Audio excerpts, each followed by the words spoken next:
नमस्कार, मैं हूं संजय शर्मा। आप देख रहे हैं 4 PM न्यूज नेटवर्क। देश में एक अलग किस्म का बेचैनी का माहौल है।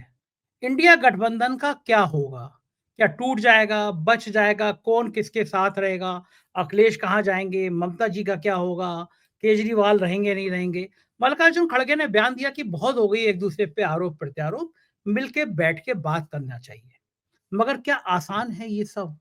या फिर इंडिया गठबंधन को लेकर कांग्रेस की कुछ और रणनीति है? राहुल गांधी का एक और प्लान है। उत्तर प्रदेश में 2027 में कांग्रेस क्या करना चाहती है? ये तमाम बातें मैंने अभय द्विवेदी जी से पूछी। रोज उनके साथ शो करता हूँ। बेहद शानदार शो रहता है, बहुत सारी जानकारी रहती है। आज ये तमाम सवाल आपको मिलेंगे। आज उत्तर प्रदेश में एक बड़े घोटाले का जिक्र कर रहा हूँ, शायद एवाई कंपनी है। उसने किस तरह उत्तर प्रदेश के तमाम विभागों में भ्रष्टाचार का खेल किया है, उस पे चर्चा। और कुंभ को लेके योगी आदित्यनाथ जी क्यों परेशान हैं? क्यों पत्रकारों को निशाना बनाया जा रहा है? क्यों लगातार एक के बाद एक एफआईआर हो रही हैं? जो बोल रहे हैं उन पे कार्रवाई की बातें हो रही हैं। आखिर डर क्या है? इन तमाम विषयों पर अभय दुबे जी से बातचीत। पहले चैनल को सब्सक्राइब करिएगा, ज्वाइन करिएगा और फिर पूरी बातचीत जरूर सुनिएगा। चलते हैं अभय जी के पास। 4 PM न्यूज नेटवर्क में स्वागत है अभय दुबे जी आपका। हर तरफ अब यही चर्चा है कि इंडिया गठबंधन का क्या होगा। दिल्ली के नतीजों ने भारतीय जनता पार्टी को भले राहत दी हो, लेकिन बेचैनी जो है वो इंडिया गठबंधन में ज्यादा है। अखिलेश यादव के सुर अलग हैं, ममता बनर्जी के सुर अलग हैं, अरविंद केजरीवाल अलग अलग राग आलाप रहे हैं। मल्लिकार्जुन खड़गे जी ने कहा है कि भाई अब ये क्या फायदा होगा, एक दूसरे के खिलाफ आरोप प्रत्यारोप लगाओ, मिलके बैठ के बात करनी चाहिए।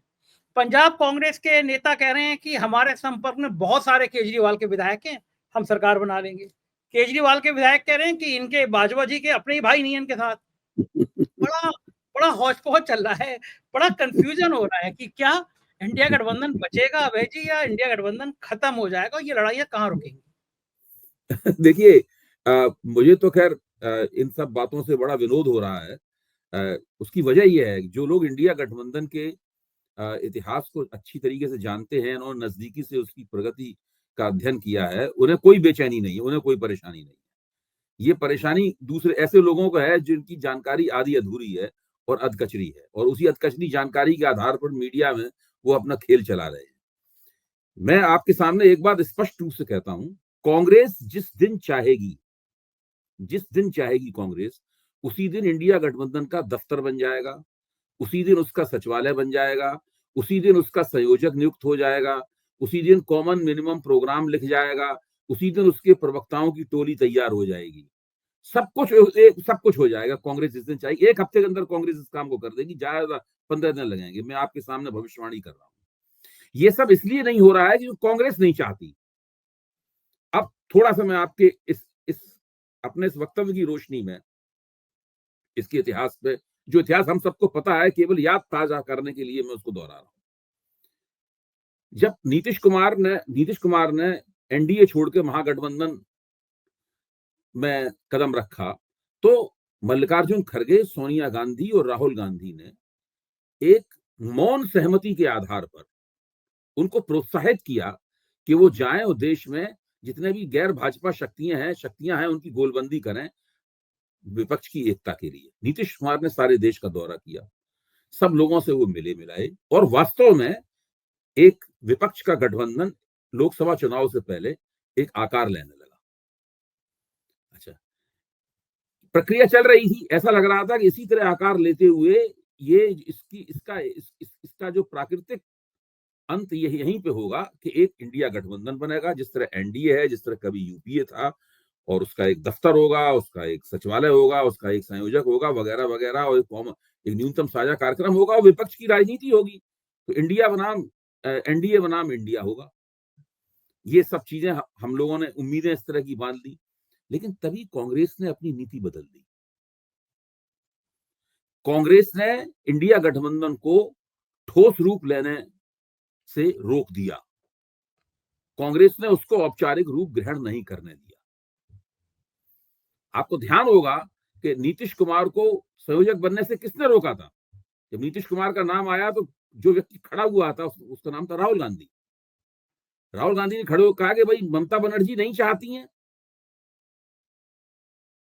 तो इनको कैसे बनाया जाए, उनसे पूछा नहीं गया है, उनको बड़ा आपत्ति है इस बात के ऊपर। और वहां सब लोग, सीताराम येचुरी सब चाहते थे, अखिलेश चाहते, सब चाहते थे कि नीतीश कुमार को बना दिया जाए। तो ठीकरा जो है राहुल अखिलेश ने एक तरह से ममता बनर्जी और अरविंद केजरीवाल जैसे लोगों पे फोड़ दिया, और इस बहाने नीतीश कुमार को उन्होंने संयोजक नहीं बनने दिया। उसके बाद से नीतीश कुमार सोचने लगे, वो पलटी मार गए फिर वो। लेकिन आप देखिए, आखिर आप इस पर हम लोगों को सोचना चाहिए आखिरकार वो कौन सी वजह थी इसकी वजह से कांग्रेस ने पहले से प्रोत्साहित किया, और फिर कांग्रेस ने केवल उसे विचार और आग्रह के रूप में तो छोड़ दिया, उसका खंडन कभी नहीं किया, लेकिन उसको औपचारिक सांगठनिक रूप नहीं लेने दिया। भाई कोई ना कोई तो बातें ऐसी होंगी इसमें कांग्रेस के रणनीतिकारों ने सोचा होगा कि इसके बनने से हमको कोई फायदा नहीं है खास मुझे। राहुल गांधी का रास्ता मुश्किल हो सकता है, जो इंडिया गठबंधन का संयोजक बनेगा उसकी वजह से उसका महत्व अधिक बढ़ सकता है। और फिर कांग्रेस 3 राज्यों में चुनाव भी हार गई थी, उसको लगा होगा कि शायद अब हम इंडिया गठबंधन में क्षेत्रीय शक्तियों का पहले की तरह अगर हम चुनाव ये जीत जाते तो हम ज्यादा अच्छी तरह मुकाबला कर सकते थे। बहुत से इसके कारण हो सकते हैं, इनके ऊपर हम लोग सोचते रह सकते हैं। इसीलिए मैं बार बार कहता हूं, जब तक कांग्रेस नहीं चाहेगी तब तक इंडिया गठबंधन वह ठोस रूप अख्तियार नहीं करेगा जो हम चाहते हैं कि अख्तियार करें। क्योंकि कांग्रेस, और उसके बाद जैसे ही कांग्रेस, मान लीजिए कांग्रेस आज की तारीख में तय करती है कि इंडिया गठबंधन को ठोस रूप, सबको निमंत्रित करेगी, कौन आने से मना कर देगा? वो किसी को भी नामजद कर सकते हैं कांग्रेस के सहयोग से। ममता बनर्जी को नामजद किया सकता था। आज अखिलेश के एक प्रवक्ता कह रहे थे कि अखिलेश जी भी तैयार है नेतृत्व करने के लिए। अखिलेश जी को मौका मिलेगा तो बड़ी प्रसन्नता से इंडिया गठबंधन का नेतृत्व करेंगे। ममता बनर्जी पहले भी इच्छा व्यक्त कर चुकी हैं। अच्छा, कांग्रेस न खुद बनना चाहती है न किसी और को बनाना चाहती है। तो ये क्यों इसलिए ये क्या इंडिया गठबंधन की हैसियत केवल सदन के पटल पर गैर भाजपा विपक्ष के बीच में संयोजन कैसे हो, समन्वय कैसे हो, केवल इस काम की रह गई है। इंडिया गठबंधन वहीं तक सीमित रह गया है। उसमें भी कभी कभी खलल पड़ जाता है, जो गौतम अडानी के मसले पर खलल पड़ गया, आप उसको अपवाद स्वरूप कह सकते हैं, लेकिन उस खलल पड़ा था, बाकी मसलों पर वो लोग एकजुट है। तो दरअसल इंडिया गठबंधन केवल इस स्थिति में है, और ऐसा तब तक रहेगा जब तक कि लोकसभा चुनावों की राजनीति के ऊपर से विधानसभाओं की राजनीति का साया खत्म नहीं हो जाता।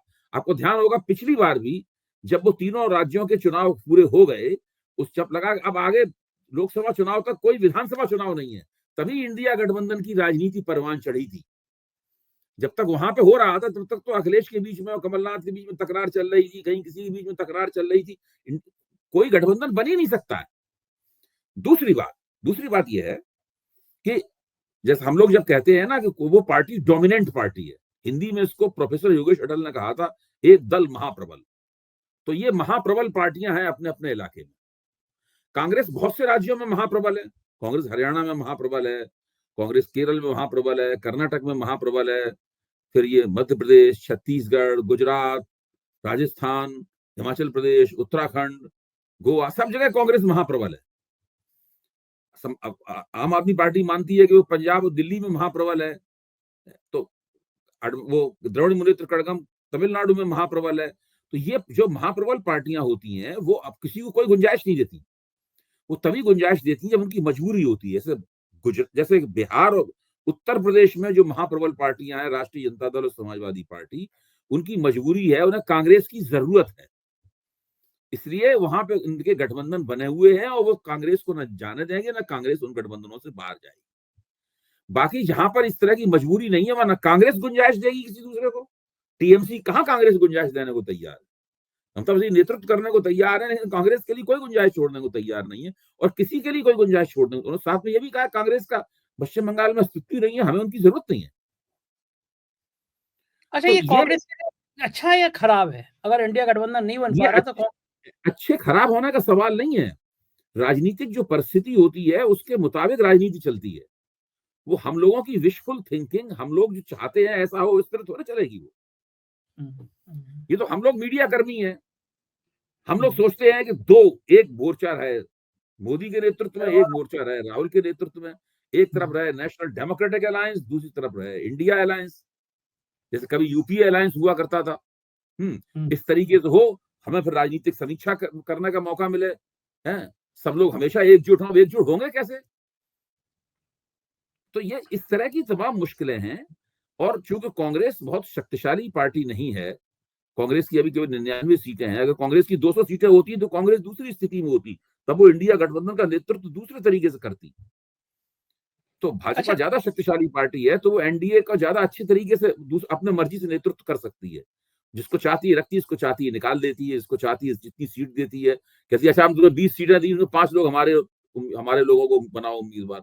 ये कांग्रेस कर सकती है, बाकी पार्टियां नहीं कर सकती हैं। लालू यादव वहां कर सकते हैं ऐसा, बिहार में वो जिन अपने सहयोगी दलों को सीट देते हैं और साथ में कहते हैं 2-3 हमारे उम्मीदवार भी उन्हें घुसेड़ो। अखिलेश क्या समाजवादी पार्टी कांग्रेस को सीटें देती है, कांग्रेस के पास उतने उम्मीदवार नहीं होते, समाजवादी पार्टी के लोग कांग्रेस की टिकट से लड़ते हैं।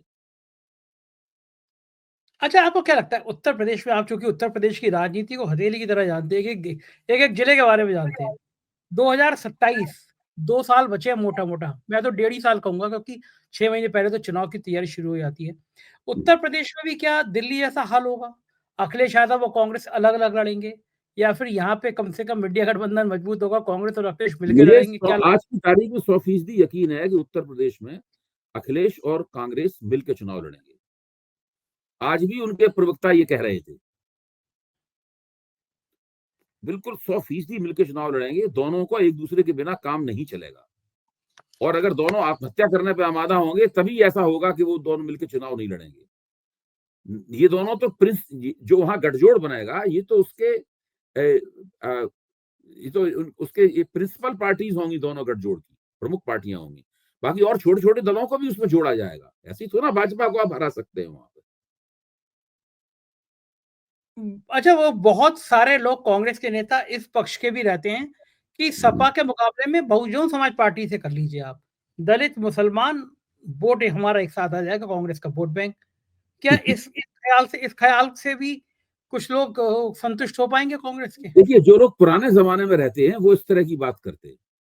हुँ, अब जब बहुजन समाज पार्टी के पास में अपना खुद दलित वोट है नहीं, और हुँ, जो मुसलमान वोट है बहुजन समाज पार्टी से दूर रहते हैं, क्योंकि उनको उनको पता है कि ये के बीजेपी को फायदा पहुंचाने वाली राजनीति कर रही है। बहन जी डरी हुई है, बीजेपी से दबी हुई है। कोई हुँ, मुसलमान बहुजन समाज पार्टी को वोट देने को तैयार नहीं है। अगर किसी मुसलमान को ही वो टिकट दे दें तो वहां कुछ वोट मिल जाते हैं उसको, हुँ, लेकिन बाकी तो उनके दूसरे उम्मीदवारों को तो मुसलमानों के वोट नहीं मिलते। हुँ, दलितों में अब उनको जाटव वोट भी नहीं मिलते पहले की तरह से। हुँ। आप दिल्ली में ही देखिए, दिल्ली में बहन जी ने कितने उम्मीदवार खड़े किए और कहा कि सरकार हमारी बनेगी, हाँ, हाँ, हम ये लोग भी तब कहा था मुस्कुरा दिए उसके ऊपर। क्या हालत है देखिए आप। आज लोकनीति लोकनीति और सीएसडीएस का पूरा सर्वे इंडियन एक्सप्रेस के 2 पेजों में, 2 बड़े-बड़े पन्नों में छपा है। उसमें हुँ, निगाह डालिए, क्योंकि उसमें आसान टेबल हैं, सब समझ में आ जाता है देख के किसने किसको क्या वोट दिए। बहुजन समाज पार्टी को दलितों के वोट ही नहीं मिले दिल्ली में। दलितों को वोट मिले हैं 60-65% दलितों के वोट मिले हैं आम आदमी पार्टी को, और बहुत थोड़े से वोट मिले हैं कांग्रेस को, और बहुत थोड़े से वोट मिले हैं भाजपा को। ज्यादातर वोट तो आम आदमी पार्टी को दलितों के वोट मिले हैं। यहाँ दिल्ली के दलित मतदाता मायावती जी को अपना नेता मानते ही नहीं। और आप पिछले तीन तीन चुनाव से देख लीजिए, मायावती का ग्राफ नीचे जा रहा है। एक जमाने में ऐसा लगता था दिल्ली में वो एक ताकत बन सकती है, लेकिन उनका ग्राफ लगातार नीचे जा रहा है। तो तो ये अब ये मा देखिए, अब कांग्रेस को अगर फिर से, मैं कह रहा हूँ, नेताओं और पार्टियों के ऊपर आत्मघात करने का एक दौरा पड़ता है बहुत से लोगों, हुँ, मतलब उनको लगता है कि अब आत्मघात कर ही लेना चाहिए तो वो कर लेते हैं बहुत से लोग। कुछ लोगों को उनके सहयोगी, उसके सलाहकार रोक देते हैं, लेकिन कुछ लोग नहीं मानते हैं, कर लेते हैं। तो हुँ, अगर कांग्रेस को आत्मघात करना होगा तो वो मायावती समझौता कर लेगी। हुँ। ये बात तो ठीक है। अच्छा, आपको क्या लगता है उत्तर प्रदेश का दलित चूँकि एक वैक्यूम बन गया है, मायावती, अब सब समझ गए हैं कि मायावती के पास वोट बैंक नहीं बचा। चंद्रशेखर एक दलितों के नेता के रूप में तेज़ी से उभर रहे हैं। अब वो जो दलित वोट है, जो मायावती का वोट बैंक था, खास तौर से वो जाट समुदाय, आपको क्या लगता है वो किधर जाएगा? वो बीजेपी में जाएगा, वो समाजवादी पार्टी में जाएगा या वो कांग्रेस में जाएगा, किधर इस जाएगा? वक्त फ्लोट कर रहा है वो। इस वक्त वो वोट जो है ना, वो फ्लोटिंग वोट है। वो हवा में हुँ, तैर रहा है वो हुँ, किसी की भी गोदी में गिर सकता है, परिस्थितियों के मुताबिक होगा। अगर जिसका जो मजबूत, अब दलित कोई ऐसा बात नहीं है कि भारतीय जनता पार्टी का विरोधी ही हो, ऐसा भी नहीं है कि भारतीय जनता पार्टी का समर्थक भी हो। वो भारतीय जनता पार्टी में आता रहता था। जाटव लोग आमतौर पर भाजपा को पसंद नहीं करते, जो उत्तर प्रदेश के दलितों में ज्यादा है, 100 में तकरीबन 70 दलित जाटव है। तो वो जाटव लोग भाजपा को पसंद नहीं करते। बाकी जो 30% है वो भाजपा को वोट देते रहे, फिर भी वोट दे सकते हैं। लेकिन अगर होशियारी से राजनीति की जाए तो वो भाजपा के अलावा भाजपा की बजाय कांग्रेस को वोट देना ज्यादा पसंद करेंगे। वो कांग्रेस के प्रति अधिक सहज होंगे, जो लोकसभा चुनाव में हम देख चुके हैं। तो लोकसभा चुनाव में दलितों ने दिखाया कि वो अगर कांग्रेस समाजवादी पार्टी के साथ रहे तो समाजवादी पार्टी के उम्मीदवारों को भी वोट देने से उनको परहेज नहीं है। ये पहली बार मुझे दिखाई पड़ा था वहां पर। तो ये समाजवादी पार्टी और कांग्रेस के गठबंधन की संभावनाओं को और मजबूत करता है ये पहलू। इससे दो फायदे होंगे उनको। एक तो मुसलमानों का वोट पूरी तरीके से कंसोलिडेट हो जाएगा, एकताबद्ध होकर, ध्रुवीकृत होकर इंडिया गठबंधन के पक्ष में चला जाएगा, कोई भ्रम नहीं रहेगा उनके बीच में। दूसरे, दलित वोटों को न केवल कांग्रेस के उम्मीदवार को दलित वोट मिलेंगे, बल्कि समाजवादी पार्टी को भी दलित वोट मिलेंगे। जो दलित वोटर हैं उनको यह भी विश्वास होगा कि वो ऐसे गठबंधन को वोट दे रहे हैं जिसके उम्मीदवार जीत सकते हैं, जो भाजपा को हरा सकता है। बहुजन समाज पार्टी के बारे में तो ये विश्वास ही नहीं रह गया है लोगों को। ठीक बात है। अगर एक ऐसा अलायंस बना है, इसमें कांग्रेस भी हो, समाजवादी पार्टी भी हो, बहुजन समाज पार्टी भी हो, वो बात अलग है। मतलब वो एक अलग अलग तस्वीर होगी, जो कांग्रेस दिख रहा है ना, कोई संभावना है इसकी। सपा बसपा कांग्रेस सब एक जगह आ जाए, आपका कहना है वो एक अलग स्थिति है, उसकी तो कोई न संभावना है, ना कोई चर्चा कर रहा है। समाजवादी पार्टी और कांग्रेस दोनों ये क्या कभी चाह सकती हैं कि मायावती को फिर से संजीवनी मिल जाए, मायावती फिर ताकत में आ जाए, ऑक्सीजन मिल जाए? नहीं, क्यों क्यों क्यों? देखिए, जो पार्टी गिर रही है, कमजोर हो रही है और अपने कामों से कमजोर हो रही है, गिर रही है, उसको कोई क्यों बढ़ावा देगा? उसको वो विटामिन का इंजेक्शन क्यों लगाएंगे? क्यों? कांग्रेस को फायदा है ना सर, दलित वोट कांग्रेस में आएंगे। आप देखिए, आज की तारीख में कांग्रेस का, उत्तर प्रदेश का जो मुसलमान है वो कांग्रेस को हमदर्दी से देख रहा है, उत्तर प्रदेश का दलित जो है वो कांग्रेस को हमदर्दी से देख रहा है। कांग्रेस के लिए खुशखबरी है। अब मायावती को बीच में लाकर कांग्रेस अपनी खुशखबरी को बिगाड़ेगी क्यों? हाँ, क्योंकि एक टाइम में कांग्रेस का बेस वोट ही वही था कि समझते केवल ब्राह्मण कांग्रेस की तरफ और देखने लगे, बस खेल खत्म हो गया भाजपा का उत्तर प्रदेश में। सही बात है, दलित मुसलमान ब्राह्मण हो गया सारा काम। यही तो पहले थे उनके साथ, इन्हीं के दम पे तो हुकूमत करते थे।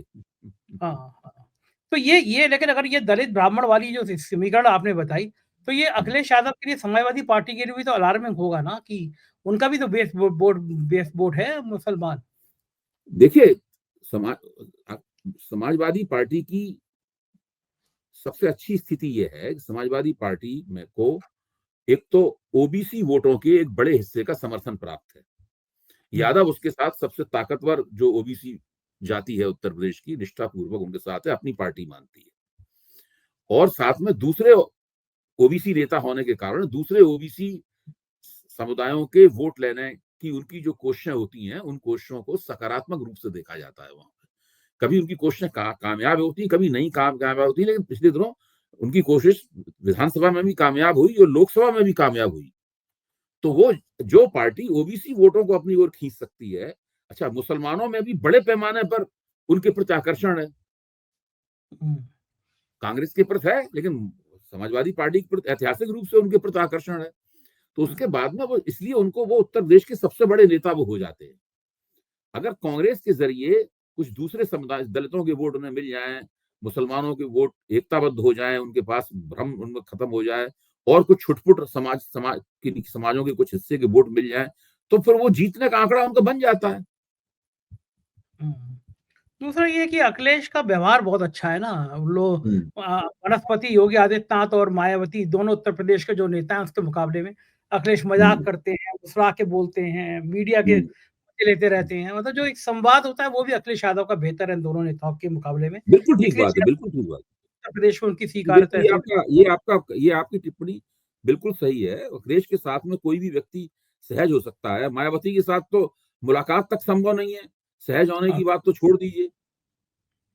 आदित्यनाथ जी के साथ क्या किसकी मुलाकात है? कुछ नहीं, वो तो लोगों से फासला बना के रखते हैं।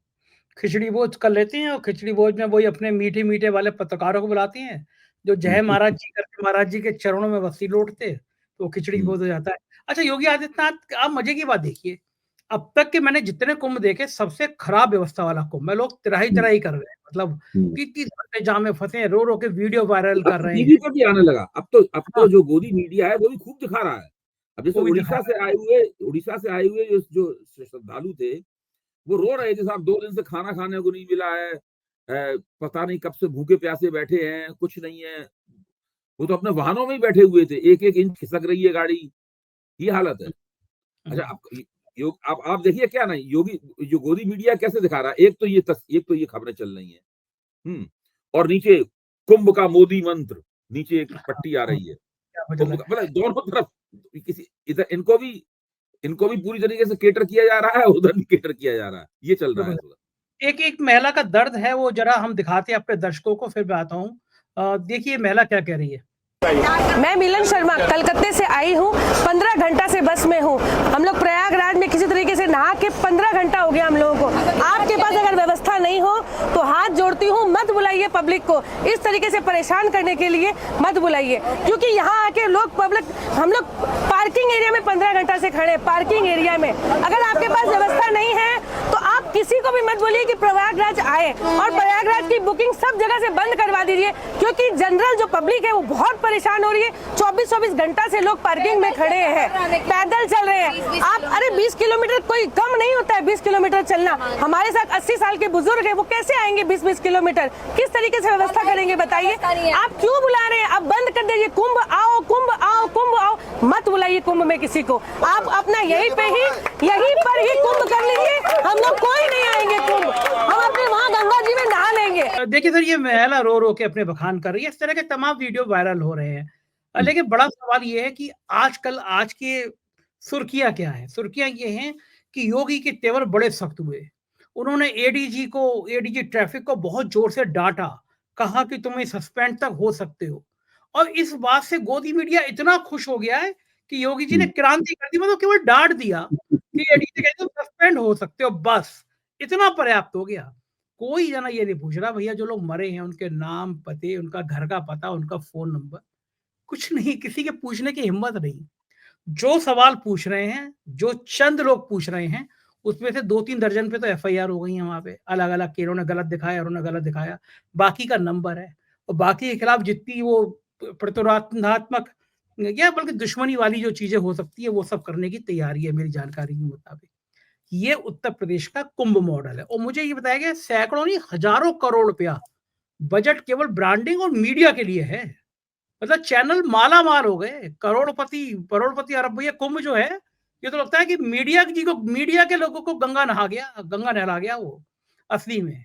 इसीलिए जवान अच्छा, खामोश ये हो। बात आप तो ठीक कह रहे हैं और इसमें जो सब गड़बड़ियाँ हो रही हैं, व्यवस्था में लोगों को दिक्कत हो रही है, उसका भारतीय जनता पार्टी को और आदित्यनाथ जी को राजनीतिक नुकसान भी होगा। एक बात है, आज मैं सोच रहा था इस बात पे और चर्चा भी कर रहा था कि ये बताया गया कि कुंभ 144 साल बाद आया है। इसका मैं मतलब 1 मिनट हमारी और एक आपकी। एक एक मिनट रुकूँगा। हर 12 हाँ, साल बाद वो 144 साल बाद ही आता है। हम मैंने कितनी अच्छा बार ठीक है। सुना है कि हर 12 साल बाद 144 साल बाद, कई बार अच्छा, सुन हाँ, चुके हैं इस बात अच्छा। अच्छा मान ली इसका यहाँ प्रचार सबसे ज़्यादा हुआ ना 144 साल हाँ, बाद आया है। हाँ, इसीलिए भीड़ आई तो वो 144। जिन-जिन लोगों के कान में ये बात पड़ी और जो श्रद्धालु हैं, धर्म में, ईश्वर में आस्था रखते हैं और ये सब तीर्थ तीर्थ यात्राएँ वगैरह करते हैं, ऐसे तो करोड़ों लोग हैं इस देश में। तो उन सबको क्या लगा होगा, हमारी आपकी पीढ़ी के लोगों को लगा होगा कि भई हमारे पूर्वजों की किस्मत में ये कुंभ नहीं था हुँ, सही हमारे अंदर और आया है। हमारे हमारे बच्चों की किस्मत में भी नहीं होगा। हुँ, तो ये ये एक सोच ऐसा कुंभ है ये एक ऐसा कुंभ है, न तो भूत से इसका कोई रिश्ता है और न भविष्य से कोई रिश्ता है। हुँ, ये एक ऐसा कुंभ है, एक ऐसा अवसर है अपने पापों को धोने का और पुण्य पुण्य प्राप्त करने का एक ऐसा अवसर है कि जो बिल्कुल वर्तमान में स्थित है, जो हुँ, भूत से पूरी तरह असंपृक्त है और भविष्य से भी उसका कोई रिश्ता नहीं है। हुँ, तो ये इस तरह का प्रचार करके ऐसा माहौल बना दिया है, तभी तो हालत ये है कि जो ट्रेनें ठसी हुई हैं, लोग खिड़कियाँ तोड़े दे रहे हैं, और नौजवान लोग लोगों के सिरों के ऊपर से रपटते हुए खिड़कियों में घुस रहे हैं। और अभी मुझे पता चला है कि लखनऊ, दिल्ली से लखनऊ तक का टिकट 18,000 रुपए का हो गया है। बहुत सब टिकट सब बहुत महंगे हो गए हैं सब जगह। बहुत बुरी हालत है, लोग चल फिर नहीं पा रहे हैं। अब बनारस में जो स्नान का पर्व आया है, उसमें भीड़ देखिए, वो कुंभ की भीड़ का मुकाबला कर रही है। हाँ, अयोध्या में भी ये हाल हो गया है। हाँ, तो अभी क्या इलाहाबाद स्थिति से हो रही है? बनारस से अयोध्या, मतलब ये तीनों जगह हाँ, जा रहे हैं। अरे क्या जब स्थिति हो रही है? आपके बस की बात नहीं थी तो आपने न्यूज़ क्यों लिए थे? आपको पता था कि आपकी हैसियत नहीं है 10 करोड़ बुलाने की। अब 44 करोड़ सिर गिन लिए हैं कि 45 करोड़ ने गंगा स्नान कर ली। 45 करोड़ तो गिन लिए गए, मरे कितने ये ना गिन पाए अभी तक। 45 करोड़ गिन लिए, लेकिन वो 30 है, तो वो कौन सी 70 मशीन से गिने? है। कैसे गिने जाते हैं? मैंने कई बार ये सवाल पूछा है कि भाई आज इसमें इतने लोगों ने स्नान किया, ये बात कैसे पता चली? मैं आपको बहुत बड़ी उदाहरण बताऊँ। हाँ। इन्वेस्टर समिट हुई सरकार बनने के बाद। हम्म, मेरे एक आईएएस मित्र है, उसने मुझे खुद अपनी आँखों देखी बताई। इन्वेस्टर समिट में आया कि एक उदाहरण देके बता रहा हूँ। जब प्रेस नोट बनने का आया तो ये हुआ कि लिख दो कि 1.5 लाख करोड़ का निवेश का आश्वासन हो गया, ये एमओयू साइन हो गए कि साहब 1.5 लाख करोड़। प्रेस नोट बना, उनके बड़े अफसर ने कहा ये कुछ कम लग रहा है, इसको 2.25 लाख कर दो। मुख्यमंत्री कार्यालय तक पहुंचे, बोले नहीं कम नहीं है, इसको 3.25 लाख कर दो। मतलब 1.5 लाख का वो 3.5-4 में एक आपको आंकड़ा बता रहा हूँ, आगे पीछे हो सकता है। ऐसे 1.5-2 लाख करोड़ का निवेश तो ऐसे ही केवल प्रेस नोट पे इसको बढ़ा दो और वो निवेश नहीं आया होगा 500, 100, 200 करोड़ का भी। हमारे मित्र हैं, बड़े सोशल एक्टिव रहते हैं, वो ब्रजेश पाठक के संग, वो अपर्णा यादव के संग, वो कुछ पत्रकारों के साथ। उन्होंने कहा कि मैं 200 करोड़ का निवेश कर रहा हूँ। वो इंडस्ट्री में भी एक्टिव रहते हैं। 200 करोड़ का निवेश कर रहा हूँ। 2 रुपए भी निवेश नहीं किए। और निवेश के नाम पे ज्ञान बहुत देते हैं, सेमिनार कराएंगे, होस्टिंग कराएंगे, इन्वेस्टर समिट पे 2 रुपए का निवेश।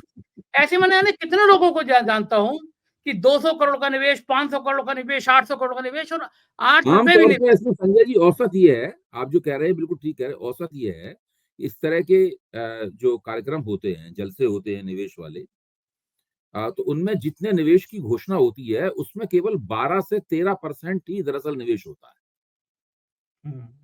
और जो आप जो बता रहे हैं, उसमें लगता है कि 1 या 2% होता होगा। अगर इस तरीके से कागज पे बढ़ाया जा रहा है निवेश, अगर वो निवेश की घोषणाएं असली है, तो उसमें वास्तव में धरती पे निवेश जो उतरता है, वो 12 से 13% निवेश उतरता है। एक और फायदा होता है, एक और बाकी फायदा सब होता है, खबर है केवल। एक और फायदा होता है। कई कई करोड़ रुपया उसकी सज्जा में, उसकी ब्रांडिंग में, उसकी तैयारियों में खर्च होता है। ठेकेदार कौन होते हैं? कई बार इन्वेस्टर समिट के ठेकेदार गुजरात के होते हैं। वो एक फिल्म दिखाएंगे करोड़ रुपए की, एक पोस्टर लगवाएंगे कुछ हजार लाखों रुपए के, गमले आएंगे वो करोड़ों रुपए के। अफसरों की जेब, चेहरे खिल जाते हैं इन्वेस्टर समिट के। एक और बड़ा मसला चल रहा है, एक एवाई शायद नाम है इसका, मैं पूरा नाम भूल गया, अमेरिकन कंपनी है, कंसल्टेंसी की कंपनी है एवाई। अबे जी इतना बड़ा घोटाला है वो, किसी को रिसर्च करनी चाहिए। एवाई कंपनी अमेरिका को यहाँ पे कंसल्टेंट नियुक्त किया गया है अधिकांश विभागों में, अमेरिका की कंपनी है। और उन्होंने क्या किया है, 100, 200, 300 लोग अपने बैठा दिए। मैं उदाहरण दे रहा हूँ आपको कि सपोज आवास विकास परिषद है, और उन्होंने कहा कि साहब जो हमारे ठेके होंगे, हमारे टेंडर निकलेंगे, वो एवाई जो कंपनी है वो कंसल्टेंट करके बनाएगी। अब शर्तें जो है वो एवाई की बनाएगी। इसके लिए आवास विकास ने कई करोड़ रुपए में उसको साल का उसको अनुबंध पे रखा। अब साहब मुझे ठेका लेना है, अब मैंने एवाई कंपनी के एक आदमी को सेट किया, जो भी डील हो गई मेरी, लोग बताते हैं कि ऐसा हो रहा है, और उस डील में मैंने कहा ये भैया 10% पैसा पकड़ो, 2 करोड़, 5 करोड़, ये 3 शर्तें डाल दो। ये जो काली शर्ट पहन के आएगा, जिस पे ऐसे सफेद दाग पड़े होंगे, लगे होंगे, निशान बने होंगे, वो इसके लिए एलिजिबल है। यानी अपनी जो कंपनी आपकी फॉर्मेट पूरी करती हो कि भैया जिसके 70 लाख सब्सक्राइबर होंगे वो ही डाल सकता है ठेका। तो इस तरह उसने ठेकेदारी की शर्त बनाई, और ये अधिकांश विभागों में है।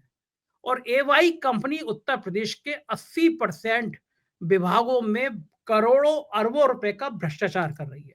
अब ये बताया गया मुझे, मैं पुष्ट नहीं हूं, लेकिन मेरे विश्व सूत्र ने बताया कि इलाहाबाद में, प्रयागराज में, कुंभ में जो ये रोड मैपिंग का काम दिया गया कि कहां कितनी भीड़ होगी, ये भी एवाई को दिया गया।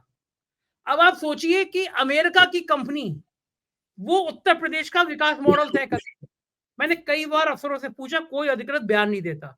अब मैं आरटीआई में कल ही लगाता हूँ, इसमें आरटीआई में जानकारी हासिल करूंगा, पता चलना चाहिए आरटीआई के जवाब भी। कुछ थोड़े से अगर इसके प्रमाण मिल जाए तो हम लोग उनके बारे में ज्यादा बढ़िया चर्चा कर पाएंगे। कल ही आरटीआई लगाता हूँ मैं, प्रमाण मिले, दस्तावेजी जो हम दिखा सकें अपने। कल ये लगाता हूँ आरटीआई। सरकार वैसे भी जी। ज्यादा ही खुश होगी मुझसे, दोबारा से मेरी जांचें वांचें खुलेंगी, लेकिन होना चाहिए, कुछ ना कुछ होना चाहिए। बहुत ठंडा रहना भी नहीं चाहिए, थोड़ा माहौल गर्म रहना चाहिए। मैं देता हूँ, कल आरटीआई लगाता हूँ, देता हूँ, निवेश करता हूँ। लेकिन बढ़िया चर्चा हो गई, बहुत बहुत शुक्रिया अभय जी, इतनी सारी बातचीत करी, थैंक यू। तो इतने अभय द्विवेदी जी, और मुझे यकीन है कि आपको ये बातचीत पसंद आई होगी। इंडिया गठबंधन के व्यापक राजनीतिक दृष्टिकोण से ये बातचीत वाकई महत्वपूर्ण भी है। कैसी लगी बातचीत? प्यार भरे कमेंट के साथ जरूर बताइएगा। शुक्रिया, थैंक यू।